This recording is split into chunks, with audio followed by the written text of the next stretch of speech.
I am so excited to come to you guys and dive into the Old Testament. Now, for the past couple of blogs, the past couple of weeks, I have been sharing things that are on my mind, on my heart, and I'm kind of just like talking about topical discussions. Well, today, we are diving into the Old Testament, and I love it. We're going to talk about Sarah and Abraham. Follow me.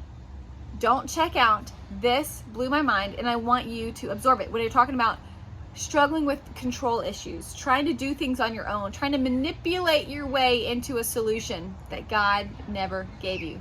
Y'all, it's a real problem, not just with us women, but with Sarah, with Eve, it's a real problem. And Satan knows it, because Satan has used the same tricks on these two women and multiple thousands of millions of women, I'm sure, throughout history, that he's using on you right now to try to control your life, try to control your destiny, try to control and manipulate a situation to make it your outcome. God says, no, you wait for me. I am in control. You follow me? Okay, here we go. Massage your brain. Let's get going. I'm trying to keep this concise and to the point, and I'm excited. You're gonna love it. You're gonna be excited. Sarah, okay? An assumption that I always had about Abraham and Sarah is that they loved the Lord from day one. I had the assumption that God chose Abraham because of his passionate devotion to God. I had the assumption that God came down to Abraham and said, because of your faithfulness, I'm going to pull you from this land and bless you and let you be the father of many generations. I thought it was like a reward for his holy living. Wrong. Abraham might have been a good guy, but he did not follow in the ways of the Lord. As a matter of fact, the Bible tells us that Terah, his father, worshiped pagan gods, and as a result, Abraham grew up in that lifestyle, worshiping and living a false religion. Get this, when Sarah married into the family, she did as well, because she was going to submit to the religion of her husband. Now, Sarah could not bear children. She was disappointed monthly. She was disappointed month after month, year after year, watching her sister-in-laws, watching everyone around her continue the family line, and she felt purposeless. She felt devastated, gut-wrenching heartache. Every single year, no avail, no children. She could not have children. Can imagine how intense and how hard that must have been. This whole time, as she was walking through that, she had nothing to hold on to hope for. She had no promise to set her sights on. She had no calm in her storm. Why? Because they were worshiping this false religion that would only perhaps temporarily distract her from what her heart desired.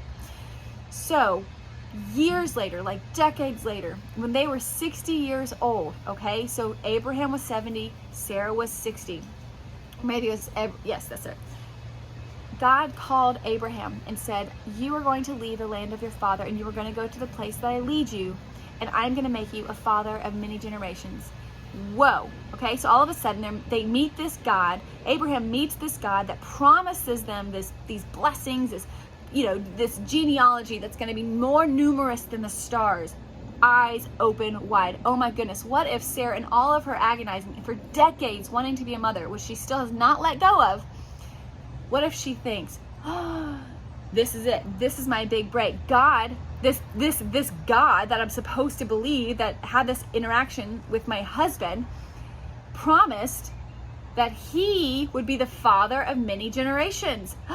Doesn't that make you think that would involve her? By assumption, she is his wife. Sarah probably thinks, this is my big break. It's go time. Let's do this thing. So she probably, a little bit of anxiety, a little bit of fear, a lot of excitement, moved on to the next stage of her life thinking, I'm finally going to have my hopes and dreams of becoming a mother. What happened? She waited. She waited some more. She waited some more. Y'all, 14 years later, okay?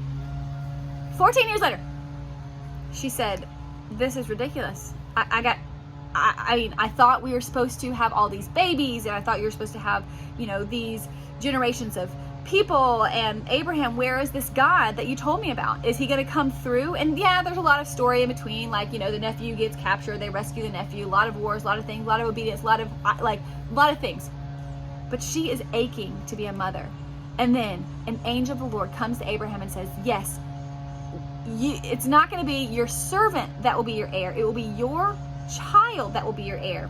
Okay, that's all the details the angel of the Lord gave. So Sarah, being a woman, she's like, maybe I should read between the lines and help this God out. And maybe because he said that you are going to be the father of this heir, maybe that doesn't involve me. And that's really heartbreaking, but maybe like we're supposed to manipulate things and help God follow through with his promise. So how about you sleep with my servant Hagar and have a baby with her, and that would be our son that you could pass your stuff to. Solution. She's like, you know what, that's fine. It's like, let's just have this surrogate and we're gonna have this baby and etc. So it was convincing enough for Abraham to go for it, and he's like, yeah, this must be what's intended, because up to this point God said I would be a father, but I'm not. So yeah, why not? Let's give this a shot. So you would think that would be the end of the baby saga. False.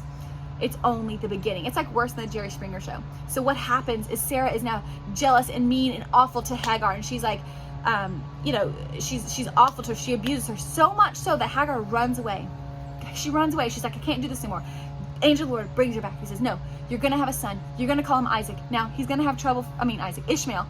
You're going to have trouble for the rest of your life with Ishmael, but trust me, I am still here. I see you. You think that's it? No, it's not it.